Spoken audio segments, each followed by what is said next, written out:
One thing that really stood out to me in regards to this whole Acolyte situation is the fact that Disney Lucasfilm announced its cancellation, because they never do that. They have announced so many Star Wars projects. I can't even keep up at this point. With the Deadpool and Wolverine press, it was revealed that Sean Levy has a Star Wars project that he's attached to, and I didn't even know that. That was news to me. But also Taika Waititi has a project. Patty Jenkins was announced as having a film. The Rogue Squadron. The Game of Thrones creators, they had a trilogy that was announced. Rian Johnson, of course, had a trilogy. His trilogy was announced in 2017. And to this day, Kathleen Kennedy will not confirm whether or not it's happening. I think she was asked about it recently, about Rian Johnson's trilogy, if that was still happening. And she said, never say never. Yeah, it's really hard to keep up with all of the projects that they have announced. But this is the thing. They never cancel something. With Obi-Wan and Book of Boba Fett, they never canceled it. They just didn't do another season. Well, first of all, they never billed it as a multi-season show. And it's the same thing actually with The Acolyte. So I was actually surprised that this news was even taking people aback, because they never marketed it as a multi-season show. It was only because the season finale teased these cliffhangers that people then were like, oh, are we going to get a season 2? But they never said that starting out from the outset that this was a multi-season show. And Obi-Wan and Book of Boba Fett, they ended quite a while ago, several years, and no talk of season 2. They just let it hang there into obscurity. And again, these other projects with even Rian Johnson, they're just gonna let it linger in limbo, basically. So this just really surprised me. Not that they canceled it, but that they announced it. Because this is the first time they've done this, that they've outright said that they are not moving forward with a show or a film or whatever. So clearly something happened behind the scenes. Clearly they want to send a message that this isn't happening, and they don't want it to even be speculated about as potentially happening. Because even today, members of the media ask about Rian Johnson's trilogy, but it seems like they just wanted to end all speculation and just get it out of the way. It's not happening, so don't ask us about it, basically.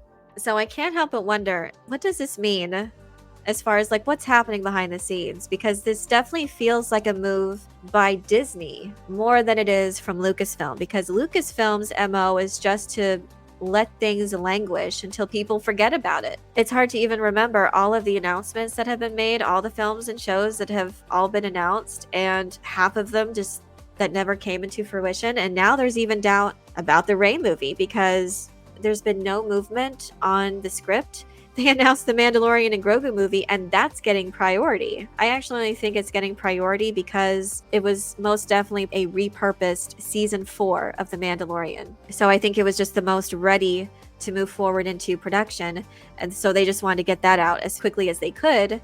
Meanwhile, their other projects are kind of at a standstill. So Daisy Ridley still hasn't read a script, and this movie is supposed to come out in 2026 potentially. I don't even know if that's for sure. They just have a date reserved, and people are assuming that that's what that movie is. This definitely feels like a move to distance away from this show and make a statement that we're not doing it, we're not moving forward. And again, yeah, it definitely seems to be a move by Disney in particular. And I could be wrong. I'm honestly just speculating at this point, but this is a new move from Disney Lucasfilm, again, because they never do this. They never just outright say it's canceled, we're done with it. And I think it's interesting too, because this was a High Republic show.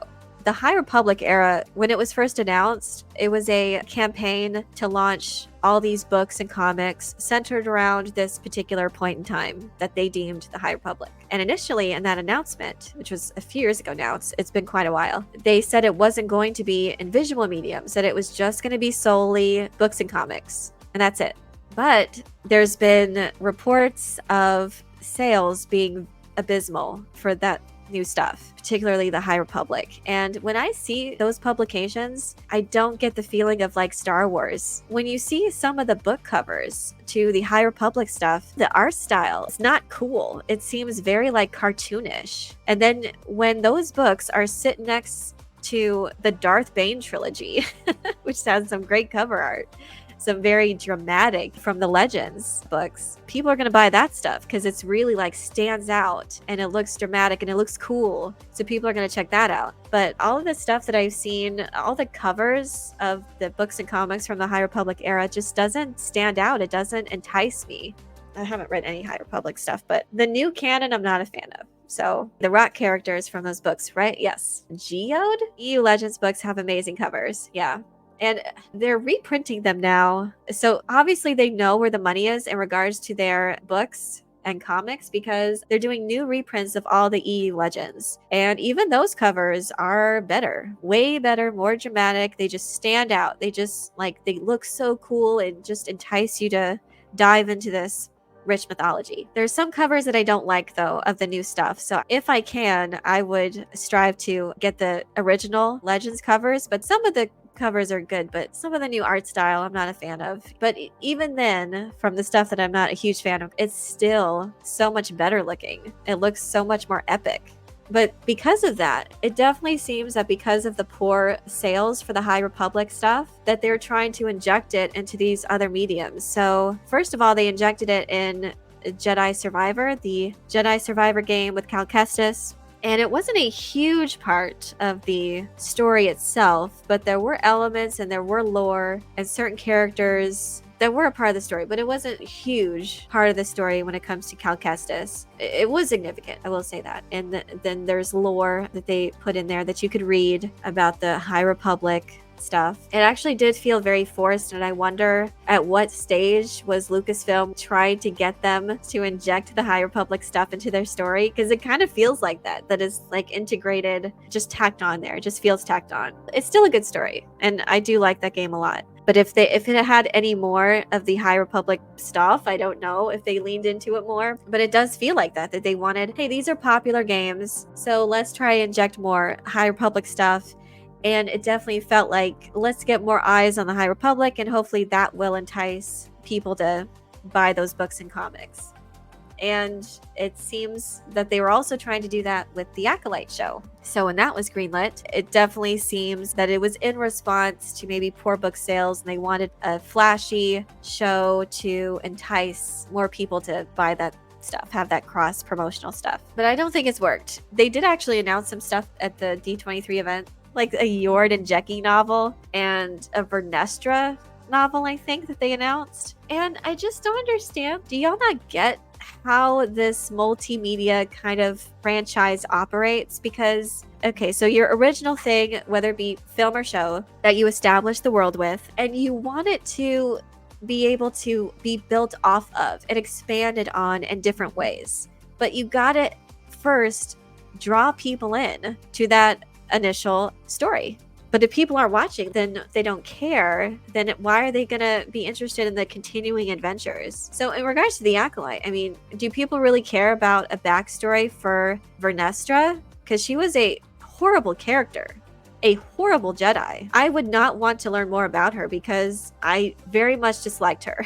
And she legitimately was a bad guy. Because that's what they were trying to do. They're trying to paint the Jedi bad, and the Sith is empathetic or just misunderstood. That was what they tried to do. If your heroes are painted as bad guys, like, why would I care about them? And also, yeah, we never cared about these characters to begin with. With the Jeki and Yord novel, well, we barely knew them.